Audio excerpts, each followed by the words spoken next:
Baik, bismillahirrahmanirrahim. Assalamualaikum warahmatullahi wabarakatuh. Waalaikumsalam warahmatullahi wabarakatuh. Waalaikumsalam.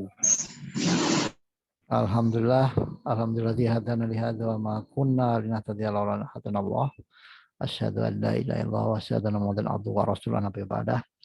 Gimana kabarnya adik-adik sekalian setelah lebaran? Alhamdulillah baik Pak. Gimana Bapak baik? Baik ya, alhamdulillah sehat. Mana aja nih lebaran? Di rumah aja Pak. Di rumah. Udah mulai ini ya, apa pembukaan tempat-tempat wisata, orang pergi ke luar kota, sudah mulai ya. Apalagi dengan adanya jalan tol ya, jalan tol yang semakin merambah di banyak segmen, sehingga mungkin liburan atau lebaran atau paket wisata akan semakin banyak dibuka ya. Baik, mudah-mudahan ini semua menjadikan kita penuh inspirasi, perlu semangat ya, tidak menjadikan kita menjadi cumut, karena era kompetisi yang luar biasa ini ya. Saya menyebut luar biasa kenapa? Karena sekarang ini borderless. Jadi tidak ada batas antar satu negara dengan negara yang lain. Anda bisa melihat apa-apa yang terjadi di Eropa sana. Anda bisa belanja barang-barang yang ada di Eropa, di Amerika, di Jepang, di mana Cina, dan sebenarnya mereka juga bisa belanja. Mereka bisa mengkonsumsi apa-apa yang ada di negara kita. Dan bahkan proses dalam namanya apa pesan itu apa reserve itu sudah sangat mudah.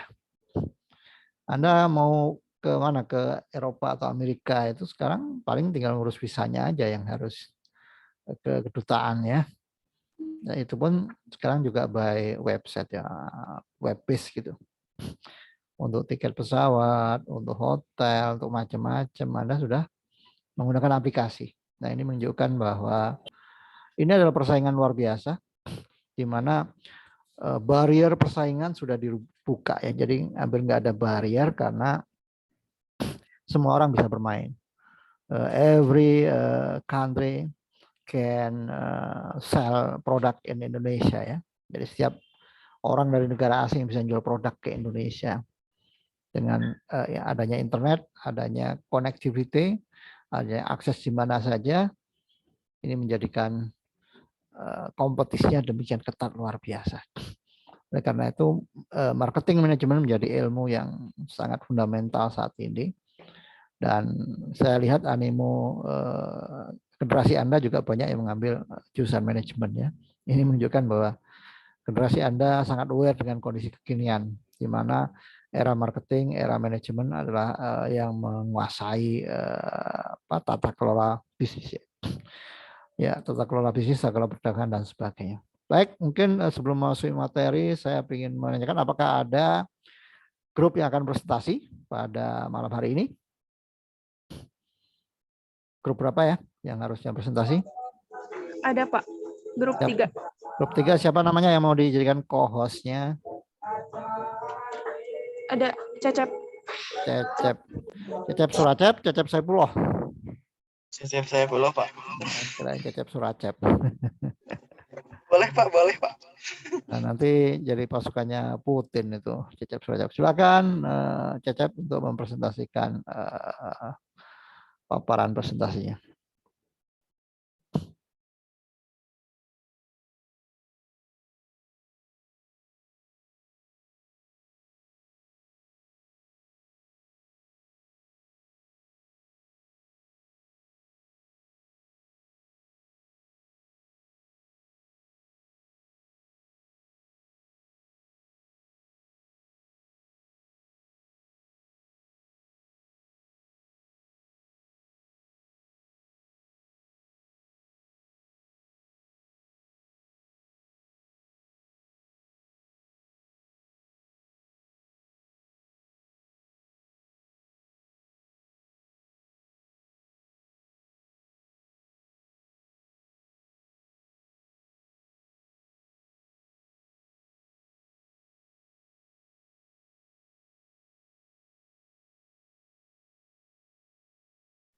Ya, silakan dimulai dari grup 3 ya.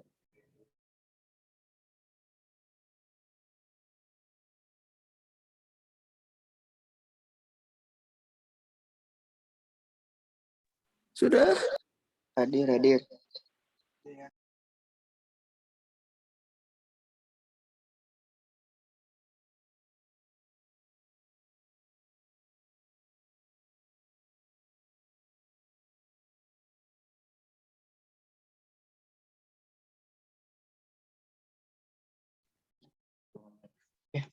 Bismillahirrahmanirrahim. Sudah dicek. Sudah ada ya semuanya? Yang kelompok 3. Sudah. Bismillahirrahmanirrahim. Assalamualaikum warahmatullahi wabarakatuh. Waalaikumsalam warahmatullahi wabarakatuh. Pertama-tama yang saya hormati kepada Bapak dosen, Bapak Daduk Mansur yang telah memberikan waktu kepada kelompok kami untuk menjelaskan hasil dari riset kelompok kami ya, utamanya. Dan tak lupa juga kepada rekan-rekan seperjuangan yang mudah-mudahan juga oleh Allah Subhanahu wa taala diberkahi. Amin. Ya Allah ya Tuhan. Langsung aja. Ini kami dari kelompok 3 dengan jumlah kelompok ada 11 orang, kurang lebih 11 orang. Semuanya hadir ya? Coba di capture diarahkan ke nama anggota paparannya. Bentar. Ini udah sebenarnya di sininya, Pak. Berarti stop screen terus share screen lagi.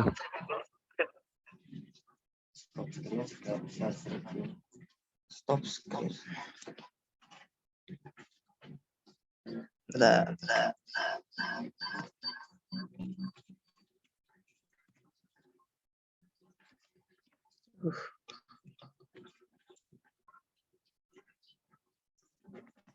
Mohon maaf, kendala teknis.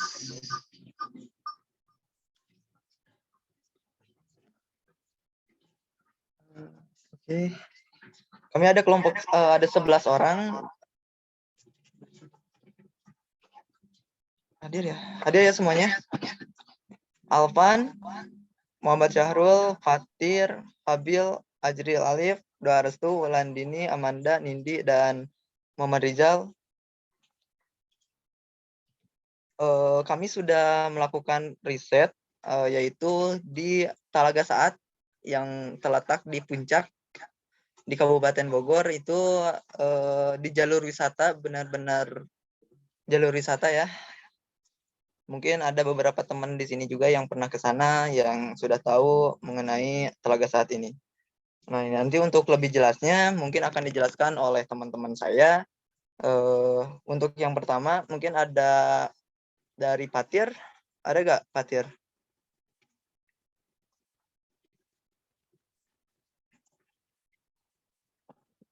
Fatir ada nggak?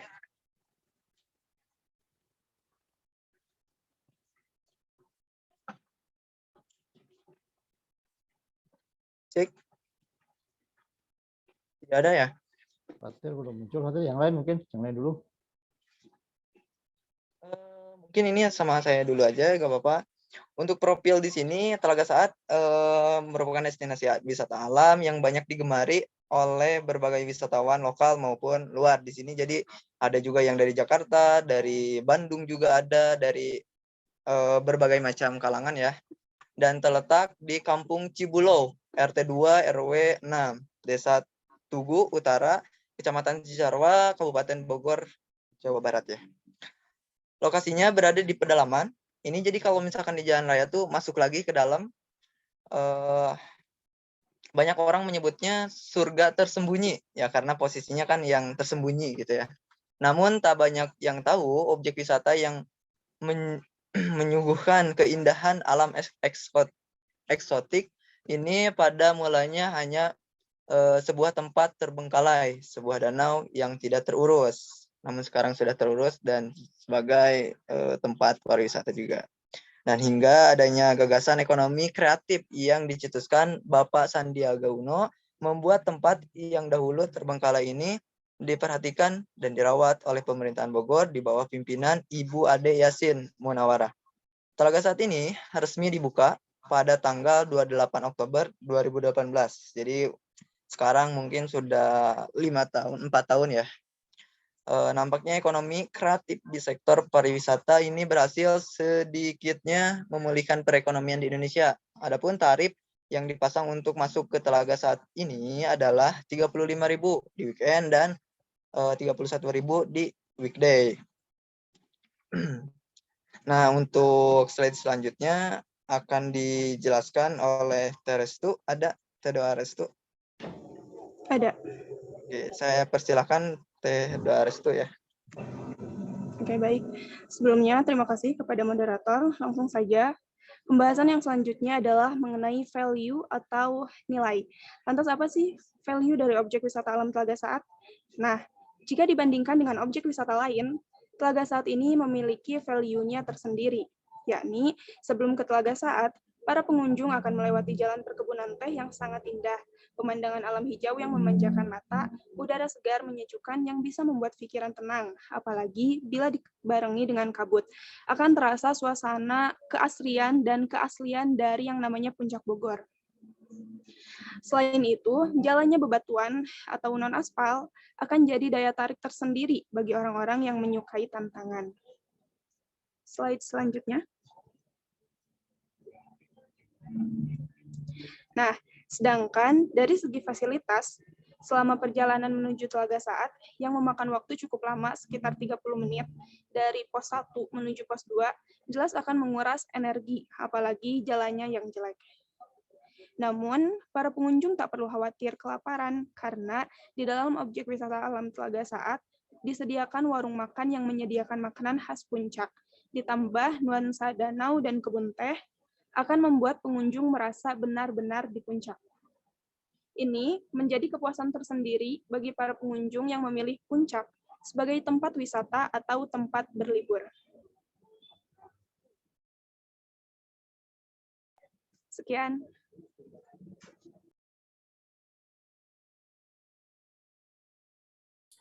Berikutnya, ini kemarin langsung survei langsung nih ya, tim grup 3 ini ya. Iya, Pak. Oke, terima kasih TDU, TDOA yang telah memaparkan ya. Mudah-mudahan sesuai dengan namanya bisa berkah juga ke kami ya. Selanjutnya ada dari Kang Abil, ada Kang Abil? Ya, ada Kang Cep. Ada? Ada. Silakan. Silakan Kang Abil. Baik, terima kasih Kang Cecep. Ya, selanjutnya yaitu mengenai value customer terhadap Telaga Saat. Nah, value customer setelah berkunjung ke Telaga Saat terbagi ke dalam 2 kelompok. Yang pertama, customer merasa puas sehingga mereka tertarik untuk berkunjung lagi dan lagi. Segarnya udara perkebunan teh ditambah danau yang tenang menjadi kepuasan sendiri bagi mereka yang menyukai alam. Kemudian yang kedua, customer yang merasa tidak puas. Hal ini dikarenakan tidak semua orang menyukai alam dan tantangan. Sedang trek menuju Telaga Saat akan terasa melelahkan karena jalannya cukup berbatuan. Sebagian orang berlibur ingin senang-senang saja tanpa adanya tantangan. Berapa kilo itu jalan bebatuan ya?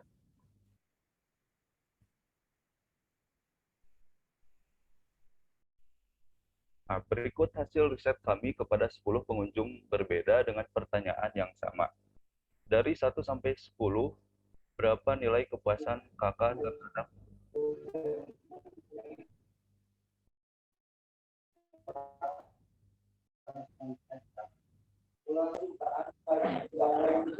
Ambil suaranya hilang.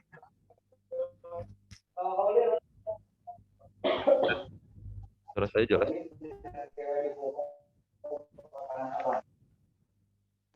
Coba diulangi Kang Abil. Barusan suaranya jadi hilang. Oh,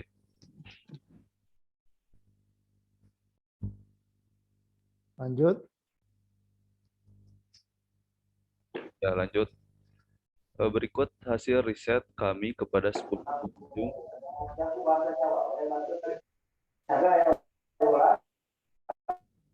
Ini risetnya kepada berapa orang nih ya?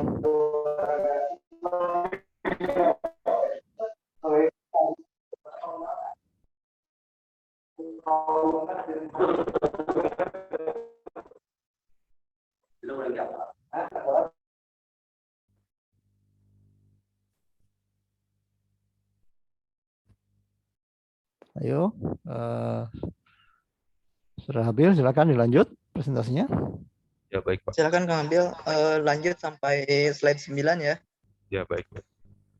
Mohon maaf, ini ada kendala sedikit. Kurang jelas. Ya, lanjut. Berikut hasil riset kami kepada 10 pengunjung berbeda dengan pertanyaan yang sama. Dari 1 sampai 10, berapa nilai kepuasan kakak terhadap objek wisata alam Telaga Saat? Apa saja kekurangan dan kelebihannya? Nah, jawaban pengunjung yang pertama nilainya 7.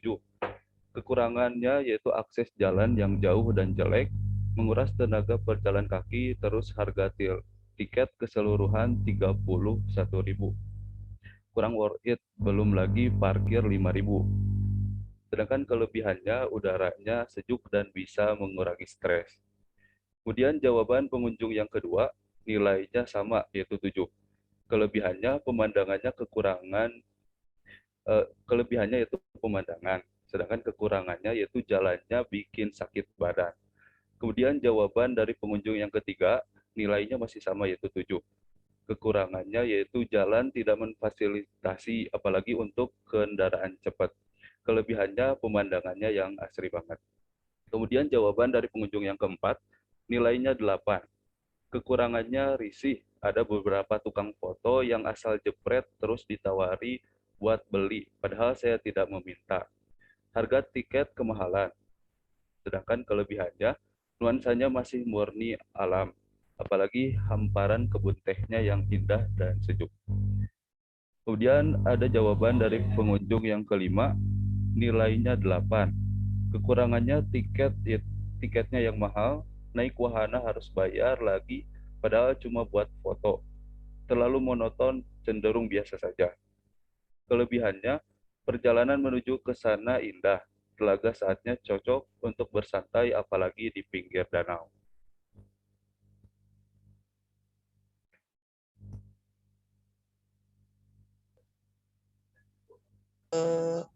Kang Abil, untuk selanjutnya sama Kang Sarul, ada Kang Sarul? Ya, baik. Oke. Terima kasih Kang Abil telah memaparkannya. Untuk menyambungkan karena terlalu banyak mungkin Kang Abil, ini sama Kang Sarul, silahkan untuk waktunya. Ya, terima kasih kepada Kang Cecep yang telah memberikan waktu untuk memberikan materi. Kebetulan saya juga salah satu orang yang turun langsung untuk riset ke lapangan ya. Dari 10 orang, saya mewawancarai beberapa orang yaitu dari 6 sampai 10. Dari ke-6 orang ini, yang pertama saya wawancari, dari 1 sampai 10, nilai berapa yang Anda berikan untuk tempat wisata ini? Nah, pengunjung menjawab nilainya 7. Terus apa kelebihan dan kekurangan dari tempat wisata ini? Nah, pengunjung juga menjawab kelebihannya yaitu udara selama perjalanan segar banget, nuansanya asri. Kekurangannya bayarnya beberapa kali, gak sekaligus. Terus kurang worth it, apalagi mau wahana spot foto-foto juga harus bayar. Belum lagi harus parkir dan tempatnya gak sesuai dengan foto yang ada di Instagram. Indah sih, cuman gak seindah itu. Nah, itu jawaban dari wisata yang ke-6. Terus ada pengunjung yang ke-7 yang saya berikan pertanyaan yang sama, yaitu berapa sih nilai yang Anda berikan untuk tempat wisata ini? Nah, si pengunjung menjawab nilainya yaitu 8. Dan sama juga saya memberikan kekurangan dan kelebihan dari tempat wisata ini. Nah, si pengunjung menjawab kelebihannya yaitu view-nya yang sangat bagus. Terus bagus, jadi untuk perjalanan jauh itu terbayarlah untuk suasana di tempat wisata ini. Nah, untuk kekurangannya yaitu tiketnya yang sangat mahal. Untuk pengunjung yang ke-8 itu memberikan nilai 6. Pengunjung yang ke-8, itu memberikan nilai yang 6. Kekurangannya, harga tiket terlalu mahal untuk sebuah danau dan pegawainya judes. Kelebihannya yaitu pemandangan dan tempatnya yang sangat luas. Nah, untuk pengunjung yang ke-9, ini mungkin cukup puas dengan memberikan nilai yang 8. Nah, si pengunjung memberikan pendapat yaitu kelebihan tempat luas cocok untuk rekreasi keluarga. Nah, kekurangannya akses jalan menguji nyali. Mungkin menguji nyali itu lumayan ekstrim dan jauh juga ya. Karena di tempat ini juga belum sepenuhnya terrealisasikan jalan dan untuk pendonasiannya kurang mungkin. Terus yang ke pengunjung yang ke-10 sama juga saya berikan pertanyaan demikian. Dia memberikan nilai 7,5. Dengan memberikan keterangan kekurangan gazebo-nya sedikit, kelebihannya tempatnya sangat luas. Terima kasih.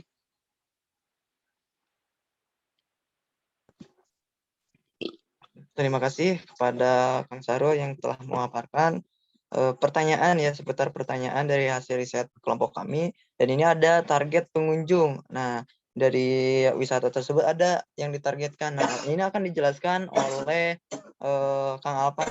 Ada Kang Alpan? Hadir Kang Cecep. Silahkan untuk memaparkan.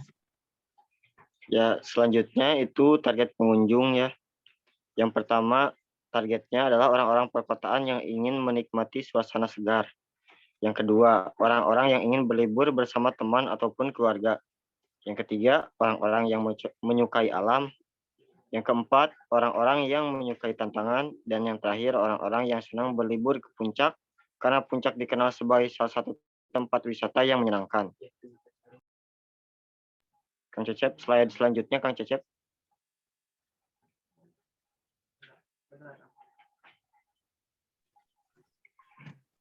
Oke.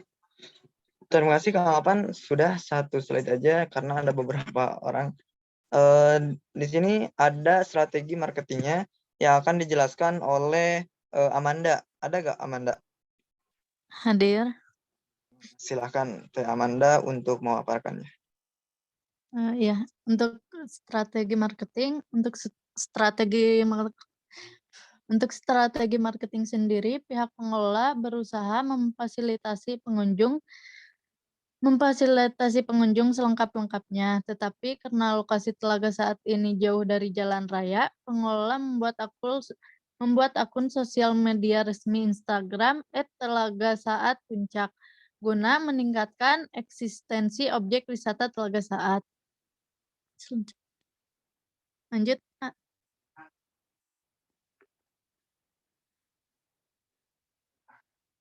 Jangkauan media sosial itu luas dan tidak terbatas. Hal ini menyebabkan media sosial turut mempengaruhi berkembangnya suatu usaha dalam segala bidang, termasuk bidang pariwisata.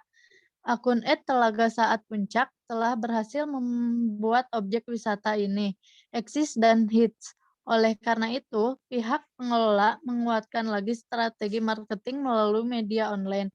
Instagramnya menggunakan beberapa cara, yakni 1. Mengadakan promo paket prewed, 2. Mengadakan giveaway berhadiah pulsa. 2. Mengadakan giveaway berhadiah pulsa atau free ticket, dan yang terakhir mengadakan reward sebagai postingan terbaik setiap minggunya.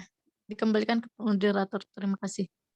Oke, terima kasih Teh Amanda telah menjelaskan juga untuk slide 11 dan 12, dan selanjutnya ada slide 13 yang akan dijelaskan oleh Kang Alif atau Kang Ajril. Silakan waktu dan tempat saya persilakan. Baik, terima kasih Kang Cecep. Selanjutnya, cara-cara tersebut bertujuan agar banyak orang yang mengetahui Telaga Saat. Apalagi admin Instagramnya memberikan syarat kepada mereka yang ingin mendapat reward. Salah satunya harus menandai beberapa teman dalam postingannya. Maka di sini akun sosial media digunakan untuk menyebarluaskan bahkan mengundang rasa penasaran agar orang-orang tertarik untuk datang.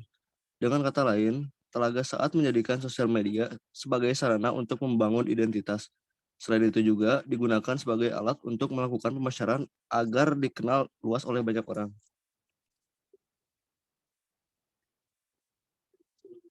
Selanjutnya. Terima kasih Kang Alif.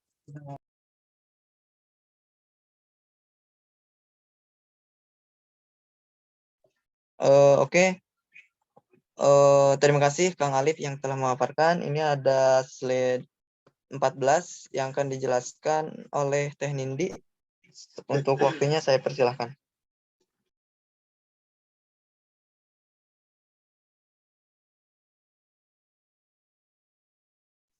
Teh Nindi hadir nggak?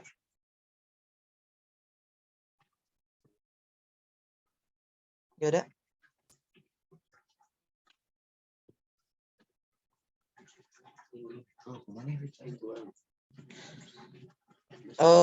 Tidak ada. Kalau tidak ada, saya mungkin persilakan kembali ke sama Kang Sarul. Ada nggak Kang Sarul yang tadi? Hadir. Saya persilakan Kang Sarul. Ya, terima kasih kembali. Di sini ada masalah dan solusi. Permasalahan pertama yakni saat ini pengunjung berkurang sejak adanya COVID-19 yang rata-rata dirasakan oleh setiap perusahaan-perusahaan yang bergerak di bidang wisata ya. COVID-19 telah berhasil memporak-porandakan perekonomian dunia yang juga berpengaruh terhadap beberapa sektor. Salah satunya yaitu sektor pariwisata. Ada peraturan dilarang, berkerumun, juga jaga jarak membuat sebagian orang parno dan akhirnya memilih untuk diam di rumah. Bahkan objek wisata ini sempat tutup ketika awal adanya COVID.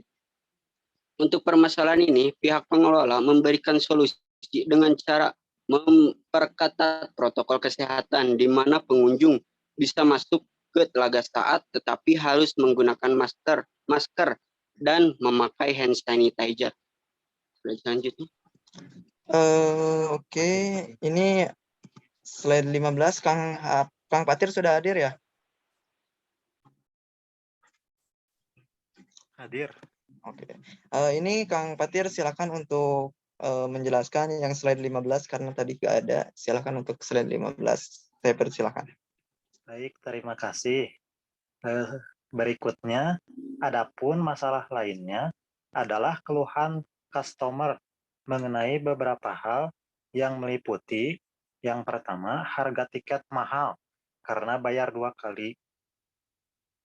Untuk permasalahan ini, pihak pengelola memberikan penjelasan bahwa pembayaran tiket pertama sebesar 21.000 meliputi beberapa wisata seperti Telaga Warna, akses perkebunan, akses trek sepedahan, off-road, dan akses menuju Camp Javana. Untuk tiket masuk Telaga Saatnya sendiri hanya 10.000. Jadi pembayaran 2 kali, pengunjung bisa berwisata ke beberapa spot. Selain itu, kita sama-sama tahu bahwa perusahaan pariwisata dikenakan pajak daerah sebesar 10% dari penghasilan yang diperoleh dalam 1 bulan. Jadi, jika ditanya sekarang kenapa tiket mahal, karena sekarang apa yang murah?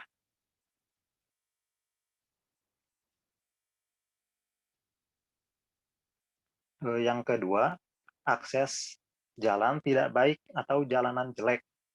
Pihak pengelola memberi tanggapan untuk keluhan ini bahwasannya akses jalan menuju Telaga Saat masuk wilayah PT Perhutani. Kemungkinan untuk jalan di aspal agak susah karena salah satu syarat perkebunan teh harus steril dari jalan beraspal.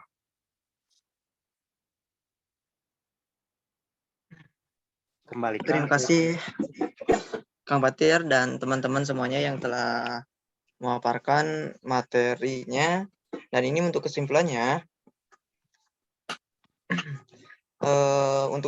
usaha pariwisata sebagai salah satu sektor yang berkontribusi dalam pemulihan ekonomi nampaknya memiliki peluang cukup besar untuk berkembang meski di masa pandemi kayak gini. Nah, tentunya kan perkembangan ini pun harus disesuaikan dengan arus globalisasi dari strategi marketing Telaga Saat tersendiri. Kita bisa mencontoh bagaimana mereka memanfaatkan teknologi sosial media untuk mengembangkan usahanya. Selain itu, dari value product dan value customer bisa digunakan sebagai rujukan untuk meningkatkan usaha pariwisata. Ini agar senantiasa memberikan kepuasan kepada pelanggan yang nantinya diharapkan usaha ini dapat terus berkembang dan mempertahankan eksistensinya.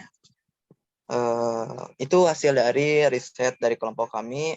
Mudah-mudahan apa yang saya atau kami sampaikan bermanfaat bagi kita semua. Barangkali ada pertanyaan, saya silahkan. Oke, silakan buat kelompok lain yang ingin bertanya. Ini menarik, ini bahas Telaga Saat ya. Dari 11 anggota, yang presentasi 8 ya. Berarti ada 3 yang belum ya. Kemarin survei sendiri, ini tim grup 3. Iya, Pak. Wah, berapa orang yang survei semuanya? Enggak semuanya, Pak, kan karena ada beberapa orang juga yang lagi sibuk. Ini yang Cipanas saja, Pak, yang dekat. Oke. Itu aja, Pak. Biasa ini baru ya Telaga Saat nih ya. Kelihatannya menarik, cuman infrastrukturnya belum memadai ya, karena tempat wisata yang baru dikembangkan ya. Iya, Pak, jalannya masih rusak, Pak. Aduh. Jadi ke lokasi jalan kaki atau motor? Ini bisa pakai motor, cuman motor kasihan tuh. Jelek banget, Pak. Oke. Jadi jalan kaki ya dari tempat parkiran? Bisa pakai motor, Pak. Cuman jelek aja. Jalan kaki terlalu jauh mungkin, Pak. Oke, ini menarik. Anda sekalian sudah melakukan survei, menggali data dan sebagainya untuk mengetahui ya sebagaimana apa harapan, apa tanggapan, apa respon.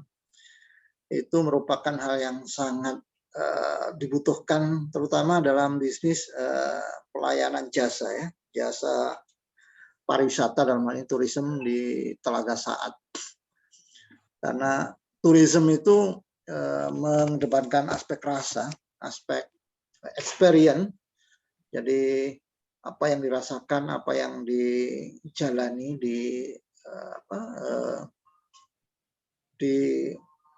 dilewati atau di experience ya, experience itu pengalamannya yang dirasakan lah. Makanya sekarang ada namanya istilah user experience. Ya, kalau wisata itu user experience-nya sangat mempengaruhi seseorang untuk puas atau tidak, yang kemudian berikutnya juga akan memberikan dampak efek kepada sebentar ya.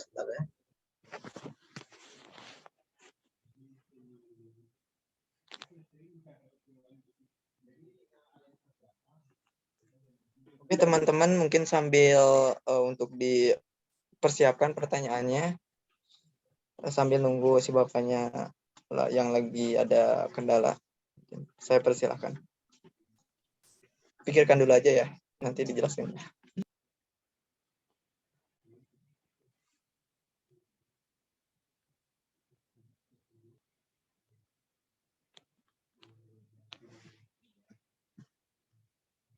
Ya, jadi kita berbicara tentang sektor pariwisata ini, sektor yang sangat bergantung kepada persepsi dan asumsi dari customer ya. Baik, apakah ada pertanyaan, ada komentar? Silakan menuliskan kelas, nama lengkap dan NIM ya di chat. Saya akan menyampaikan sedikit materi tentang tentang ini perilaku pembelian konsumen ya secara psikologi.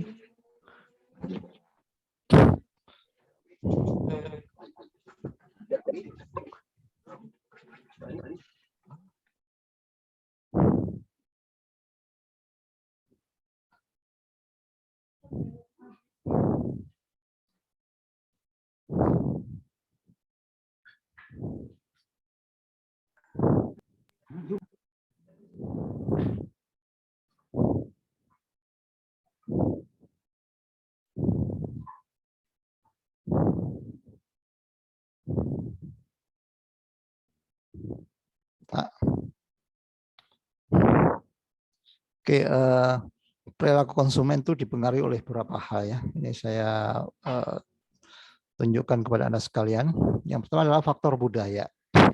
Budaya ini menjadi bagian yang sangat berpengaruh ya, terutama kayak market di Indonesia itu budayanya yang kita tahu budaya sosial komunal, budaya yang sangat mengutamakan kebersamaan, itu menjadi ciri khas dalam karakteristik market di Indonesia. Jadi kalau ini sebenarnya keuntungan juga ketika sosial komunal itu, artinya ketika kita bisa meyakinkan satu atau dua orang atau sekelompok orang di masyarakat, maka itu akan menjadi sesuatu yang viral di masyarakat. Namun sebaliknya juga jika ada hal-hal yang tidak berkenan seperti tadi, oh tiketnya mahal, oh jalannya masih belum layak gitu ya, nah, itu akan berbahaya, itu akan viral gitu ya, orang malas jalannya jelek gitu, wah di sana bayar lagi. Nah itu akan menjadi viral dan itu harus ditutup dengan value yang harus ditingkatkan. Jadi Telaga Saat value-nya mungkin baru pemandangan ya, sementara fasilitas, value-value yang lain mungkin sarana untuk Instagramable, sarana untuk santai-santai, untuk enjoy, itu mungkin fasilitasnya belum banyak. Apakah di sana ada homestay, ada penginapan, atau ada kuliner yang benar-benar kulinernya yang benar-benar muka ya, sangat enak gitu ya, kira-kira ada enggak? Nah, itu akan membuat berpengaruh dalam strategi marketing di Telaga Saat. Berikutnya faktor sosial. Sosial ini artinya bagaimana penerimaan masyarakat. Di sana ada social influence ya. Social influence itu adalah pengaruh sosial. Ada leader yang leader sosial ya, yang akan berpengaruh terhadap marketing. Jadi kalau ada leader sosial kemudian dia memberikan penilaian yang enggak bagus, itu akan berdampak pada marketing dari sebuah produk ataupun layanan, dalam hal ini Telaga Saat. Nah, sosial aspek ini harus di-maintain, di-manage bagaimana membangun engagement, kedekatan dengan masyarakat sehingga secara sosial produk atau layanan kita akan diterima oleh masyarakat. Berikutnya ada aspek pribadi dari personal customer, dari pengunjung itu sendiri, seperti apa dia menanggapi atau mempersepsikan gitu ya. Makanya tadi bagus sekali grup 3 ini melakukan survei, menanyakan langsung seperti apa persepsinya, asumsinya, itu akan sangat berdampak luar biasa terhadap keberlangsungan dari Telaga Saat ini. Jadi mungkin itu gambaran umum bagaimana orang memberikan persepsi asumsi dari Telaga Saat. Dan itu menjadi masukan yang bagus bagi pengelola. Atau pengelolanya apakah swasta atau pemerintah dalam hal ini ya. Ini adalah hal yang masukan yang sangat bagus sekali ya untuk improvement ke depan. Saya pikir potensinya luar biasa karena sangat asri. Tinggal jalannya dibikin nyaman, terus mungkin fasilitas penginapan, kulinernya dan sebagainya, untuk permainan ya mungkin terus ditambahkan. Kemudian begini adalah aspek psikologi. Psikologi ini yang akan menentukan seorang untuk accept atau tidak, seorang mau repeat order atau tidak.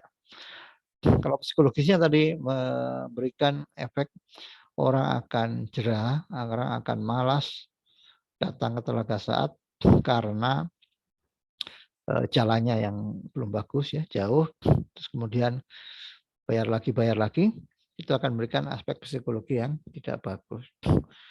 Nah, ini beberapa hal yang mempengaruhi dalam perilaku pembelian dari customer sama customer Indonesia. Ya. Berikutnya, bagaimana perilaku pembelian konsumen, faktor psikologi itu terjadi ya. Yang pertama berkaitan dengan motivasinya. Kalau motivasi orang datang ke Telaga Saat untuk benar-benar menikmati pemandangan alam, nah ini akan sangat relevan karena memang Telaga Saat memberikan pemandangan yang luar biasa, experience nature yang sangat bagus gitu ya, masih alami. Tapi bila motivasinya adalah mencari tempat yang murah tapi nyaman, enak, mungkin kurang dapat karena bayar lagi dan jalannya jauh ya, jadi tidak nyaman, orang capek ke sana. Orang yang tidak fit mungkin nggak akan mau kalau berat badannya terlalu besar gitu ya, orang akan enggan datang ke Telaga Saat. Nah, ini persepsinya akan muncul dari survei Anda tadi, muncul persepsi berkaitan dengan suasana alamnya bagus, sangat indah, mungkin untuk foto-foto juga oke, cuman jalannya jauh, bayar mahal, ada ketidaknyamanan karena ada tukang foto yang memaksakan ya untuk membeli foto-fotonya, tidak nyaman ya, harusnya di-maintain, dikelola dengan baik. Nah, berikutnya ada pembelajaran bagi setiap orang yang datang secara psikologis, mereka akan belajar melakukan namanya scanning dan kemudian menyimpulkan, memberikan interpretasi. Kira-kira tadi nilainya ada 7 sebagian besar. Nah, 7 itu berarti yang masih standar, ya ada kemudian orang akan datang, tapi sebagian besar juga orang nggak akan datang lagi. Kenapa? Karena standar ya. Tadi karena nggak bisa bawa mobil sampai lokasi, bawa kendaraan juga sulit. Mungkin fasilitas sarananya yang masih terbatas. Kemudian keyakinan serta sikap dari orang-orang yang hadir, orang-orang yang merasakan layanan produk dari Telaga Saat itu ya. Nah, sikap inilah yang tadi ditunjukkan oleh beberapa komentar pendapat dari yang diwawancara, bagaimana mereka merasakan tidak worth it. Artinya kalau tidak worth it, mereka menganggap tidak layak untuk datang kembali dan mereka akan menceritakan kepada temannya, koleganya, saudaranya ya. Ini yang sesuatu yang mesti kita sadari bersama. Tidak worth it ini artinya keberlangsungannya, sustainability-nya itu yang masih menjadi pertanyaan ya, menjadi hal-hal yang kurang kuat ya, sustainability tidak terjamin bahwa akan sustain gitu ya. Nah, ini penting bagi pengelola Telaga Saat. Nah, perilaku pembelian, terutama ini berkaitan dengan wisata ya. Itu pembeli atau para wisatawan itu mengalami proses-proses sebagai berikut. Yang pertama, mereka akan melakukan scanning, melakukan pengecekan apakah mereka butuh wisata apa enggak. Mereka butuh refreshing atau tidak. Artinya, seberapa value, seberapa indahnya, seberapa manfaat Telaga Saat itu bagi calon pengunjung, itu akan menentukan tinggi rendahnya kebutuhan dari pengunjung. Apabila value-nya sangat luar biasa, sangat bagus, ada sesuatu yang mungkin historical atau ada yang sangat berkesan, itu akan buat orang memiliki kebutuhan untuk hadir ke sana. Tapi kalau informasinya tadi jalannya masih sederhana gitu ya, kemudian banyak bayarnya, ya mungkin orang jadi tidak terlalu butuh, kebutuhannya tidak terlalu tinggi, dan ini berbahaya bagi pengelola wisata Telaga Saat. Nah, terus tadi ada sosmed ya, untuk pencarian informasi itu bagus, tapi lebih bagus lagi kalau ada websitenya, ada mungkin channel YouTube-nya ya, mungkin ada hal-hal yang gampang dicari, dihubungi, semakin viral semakin gampang dihubungi. Nah, orang akan mencari informasi semakin mudah. Bagaimana menggunakan search engine optimizer ya, SEO, untuk menaikkan promosi atau periklanan dari Telaga Saat ini. Nah, ini penting ini ya. Makin gampang orang mendapatkan informasi, Telaga Saat akan menjadi sasaran wisata bagi orang-orang yang suka wisata. Kemudian ada nggak evaluasi alternatif selain telaga saat? Kalau ada telaga banjir ya, bukan telaga saat ya, telaga penuh. Ya mungkin orang akan membanding-bandingkan, mengkomparasi. Sehingga telaga saat ini harus membangun keunikan, membangun keindahan, membangun kenyamanan yang menghadirkan orang merasa dilayani dengan maksimal. Karena orang akan mencari alternatif lain. Kalau alternatif lain ditemukan, ya telaga saat akan mati. Nah, makanya persaingan itu bagaimana perubahan-perubahan terjadi, memberikan layanan-layanan value added, ya tambahan layanan yang akan didapatkan oleh pengunjung. Nah, berikutnya calon pengunjung akan memutuskan untuk hadir atau membeli ya, beli layanan dari wisatawan ini. Jadi berapa proses itu dilakukan begitu dalam proses pembelian itu. Jadi kalau ada kebutuhan, mereka akan mencari informasi di mana sih tempatnya, yang jual siapa, berapa harganya. Kemudian mereka membanding-bandingkan, ada nggak alternatif lain yang lebih murah, lebih dekat, lebih mudah, dan sebagainya, lebih indah, lebih nyaman ya. Nah, baru kalau tidak ada, akan diputuskan untuk mengambil membeli dari telaga saat. Jadi orang akan datang ke sana. Nah, yang jangan dilupakan juga, karena bisnis itu keberlanjutannya, keberlangsungan, maka faktor pasca pembelian, layanan pasca pembelian ini sangat penting. Jadi bagaimana kita terus membangun hubungan dengan customer setelah mereka merasakan layanan. Jadi kalau bisa nomornya, emailnya itu disimpan pada saat mereka melakukan kunjungan ya. Itu penting karena nanti promosi itu akan lebih gampang direspon oleh orang-orang yang sudah merasakan. Orang-orang yang sudah datang, sudah mengunjungi telaga saat, mereka sudah tahu experience-nya ya. Pada saat mereka akan ada acara, ada keinginan untuk refreshing, mereka akan ingat kembali pernah kemana. Ketika ada kesan yang luar biasa, ya mereka akan datang ke situ. Nah, oleh karena itu perilaku pasca pembelian ini perlu diperhatikan ya. Nah, marketing atau penjualan itu sangat berkaitan dengan adopsi ya. Bagaimana orang menerima atau tidak sebuah produk. Nah, adopsi itu artinya orang akan menganalisa muncul nggak resistensi, muncul nggak penolakan-penolakan atau bahkan muncul tingkat kebutuhannya. Kalau kebutuhannya tinggi, maka dia akan mengadop, menerima, mengaccept ya, sehingga akan menggunakan atau menggunakan produk atau lain. Nah, adopsi ini sangat bergantung dengan kesadaran. Jadi orang itu memang menyadari bahwa produk itu sangat dibutuhkan. Produk itu sangat bermanfaat bagi dia, produk itu sangat memiliki value yang tinggi. Mungkin dia tidak memiliki experience yang lebih dibandingkan dengan telaga saat ya. Telaga saat mungkin sangat berkesan, ada bersejarah atau ada memori gitu ya yang luar biasa. Meskipun capek-capek juga kalau ada memori mungkin juga akan datangin lagi, sangat memorable event ya. Nah, ini perlu dipastikan tingkat kesadarannya match dengan value yang disajikan oleh telaga saat. Kemudian minat. Bila value-nya sangat tinggi akan minat yang sangat besar, apalagi kalau udah viral ya. Ada teman yang menceritakan, oh luar biasa di sana, indah banget, nyaman banget, ada tempat-tempat yang nyaman, ada makanan yang sangat jos gitu, makanannya sangat manyos gitu, orang akan pengen datang gitu ya. Oh pelayanannya bagus, kita dilayani terima dengan baik oleh para penyelenggara di sana. Ya, kalau ketidaknyaman minatnya jadi rendah. Kemudian adopsi ini juga akan bergantung dengan evaluasi yang dilakukan oleh para pengunjung.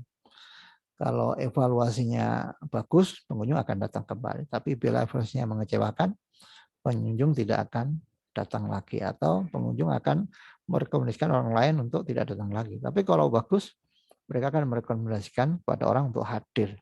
Bahkan mereka akan mengadvocate ya, karena sangat berkesan. Nah ini tantangan di bisnis pariwisata itu semacam itu ya. Nah kemudian orang yang mengadopsi akan mencoba dulu seperti apa sih kelihatannya. Telaga saat ini seperti apa kalau ke sana, enak tidak, nyaman tidak, parkirannya sulit tidak, kemudian ada apa aja sana. Jangan-jangan tempat duduknya aja sulit kalau kita mau duduk-duduk, mau menikmati suasana, berdiri ya tempat duduknya terbatas gitu. Kemudian Mungkin toiletnya juga terbatas, tidak nyaman, tidak bersih ya. Nah, mungkin nggak ada tempat ibadah, nggak ada masjid, itu juga berpengaruh ya. Malas orang, nanti sholatnya kemana? Gitu. Makanannya baru terbatas gitu ya. Nah, baru orang akan melakukan adopsi untuk mengambil atau mengkonsumsi sebuah produk dan layanan. Nah, adopsi ini yang diharapkan oleh para penyelenggara, para provider melakukan terobosan bisnis itu supaya diadop. Kalau diadop artinya produk itu diterima oleh customer, diterima oleh user, diterima oleh pelanggan, dan itu menunjukkan bahwa terjadi customer satisfaction atau puas gitu ya. Nah, kepuasan ini yang diharapkan sehingga orang akan melakukan repeat order ya. Nah, ini ada tipe-tipe para pembeli ya, konsumen itu. Yang pertama adalah tipe penemu ya, orang yang selalu melakukan eksplorasi awal, orang selalu penasaran, curiosity, orang selalu ingin mengecek, orang selalu eksplorasi ngecek, wah pokoknya penasaran. Nah itu orang-orang yang biasanya di awal-awal akan datang pada sebuah tempat wisata yang baru buka, pada produk-produk yang baru ada, itu para penemu. Nah baru berikutnya diikuti oleh para pengadopsi awal ya. Orang yang mengikuti para penemu ini setelah dia mendapatkan cerita testimoni dari para petualang di awal, maka pengadopsi awal ini akan mengkonsumsi juga dan nanti mereka akan memberikan testimoni, berikan cerita, berikan kisah-kisah di sosmed dan sebagainya ya. Era sosmed kan seperti itu ya. Ada untungnya tapi juga ada berbahaya juga kalau ternyata apa yang ditulis di sosmed itu hal-hal yang kurang bagus. Nah berikutnya akan diikuti oleh mayoritas awal. Jadi akan orang banyak tapi di fase-fase awal artinya produk itu menarik, bermanfaat dan sangat disukai sehingga orang semakin banyak yang datang. Itu adalah orang-orang mayoritas awal. Dan setelah itu viral, masuk ke media, berbagai macam sosmed, hanya akan ada mayoritas akhir yang mana akan banyak sekali orang yang datang. Dan jika mereka puas, mereka akan repeat order, datang kembali, dan bahkan akan mengajak teman-temannya, kalau ada family catering, employee catering, mereka akan datang ke situ kembali. Nah, baru kelompok orang yang lambat ini yang akan datang paling akhir ya. Mereka orang yang mungkin mereka bukan orang yang sosialita, mereka bukan orang yang mencari produk-produk yang di luar kebutuhan pokok gitu ya. Jadi mereka ya karena penasaran, karena diajak mereka hadir. Ya karena mereka orang-orang yang hanya mementingkan kebutuhan pokok saja mungkin dalam hidupnya ya. Nah, ini beberapa hal berkaitan dengan dengan perilaku pembelian konsumen yang mana tadi Anda memaparkan persepsi dari hasil wawancara itu menunjukkan munculnya persepsi dan asumsi dan itu berikutnya akan diikuti oleh perilaku dari konsumen. Perilaku dari konsumen yang tadi hadir di Telaga Saat itu seperti apa nantinya? Ya, sekarang Anda boleh bercerita kira-kira Anda akan hadir lagi nggak ke Telaga Saat yang kemarin sudah datang ke sana kira-kira? Anda akan hadir nggak? Mungkin Pak kalau misalkan jalannya sudah diperbaiki, insya Allah Pak. Dan mungkin view-nya kalau misalkan udah diperbaiki lebih bagus, ya, mungkin tertarik lagi. Kalau tempatnya memang ini ya sangat alam ya, udah alam Pak, udah alami Pak. Alami banget ya dan nyaman. Ada tempat-tempat duduk, tempat-tempat nyantai. Kulinernya gimana? Kulinernya oke? Apa Pak? Kuliner, makanan. Kuliner makan di luar Pak, di luar sebelum masuk Pak. Ada Pak di daerah kalau misalkan kita udah masuk ke daerah Telaga Saatnya, ada warung-warung kecil di mana mereka tuh menyediakan makanan-makanan khas Puncak gitu Pak. Oke, jadi ada ya, cuman tidak di dalam lokasi pinggiran danau itu. Di dalam lokasinya ada. Oh, nggak ada ya. Oke, nah itu sangat penting ya karena kalau toiletnya gimana? Toiletnya nyaman? Toiletnya nyaman, cuman harus bayar. Oke, berarti tinggal jalan aja ya yang mungkin menjadi kendala dalam. Cuman emang kalau jalan sih nggak akan mungkin diperbarui sih Pak, nggak akan mungkin diperbaikin. Oke. Memang dibikin jalan kaki kali ya polanya. Enggak, jadi si tiket pertama itu milik Perhutani kan, PT. Jadi si Telaga Saat ini itu ada di kawasan PT Perhutani gitu, Pak. Oke. Sedangkan yang namanya perhutanan itu salah satu syaratnya itu nggak boleh jalan beraspal gitu. Oh, berarti harus buat value tersendiri ya, experience Iya. ya. Ya. Ya mungkin naik kuda kali ya, dibikin naik kuda, karena ada wisata naik kuda, jalan kaki naik kuda kali kan, nah, delman kali gitu kan. Nah, untuk ya barangkali ada yang nggak kuat berjalan kaki agak jauh, disediakan kendaraan ya, mungkin ojek, kuda atau naik sepeda gitu ya. Mudah-mudahan unta, Pak. Unta misalnya. Atau naik harimau boleh juga itu, naik maung gitu ya. Hebat bisa menolongkan harimau ya. Nah, itu ya mungkin nanti berikan masukan ke Pemda ya, atau Anda bisa menulis di sosmed atau seperti apa untuk supaya ada perbaikan, ada peningkatan, ada improvement bagi pengelola ya. Memang banyak sekarang kawasan wisata yang orang mengembangkan dari tanah hak guna tanah di perhutani ya. Banyak tawaran-tawaran itu ya, di Lembang juga banyak itu. Tanah perhutani siapa yang mau mengelola, nanti dia sewa setahun itu berapa gitu ya. Kemudian mengembangkan pariwisata, yaitu potensi alam kita luar biasa. Tinggal bagaimana kreativitas dan kemampuan manajerial kita dalam mengelola tempat wisata. Oke, mungkin silakan yang mau menulis nama lengkap dan NIM yang belum, saya akan merekod ya. Kita ketemu lagi minggu depan dalam perkuliahan berikutnya. Tadi ada beberapa yang ada 2 atau 3 ya yang belum mengumpulin tugas UTS, silahkan dilanjutkan. Nanti saya tunggu di email. Mudah-mudahan apa yang kita lakukan, kita kerjakan ini menjadi penguat, menjadi manfaat ya, manfaat bagi kita semua untuk bisa memberikan kontribusi bagi Anda sekalian. Demikian mungkin kuliah malam hari ini. Bila tidak ada pertanyaan komentar lagi, saya kuliah. Assalamualaikum warahmatullahi wabarakatuh.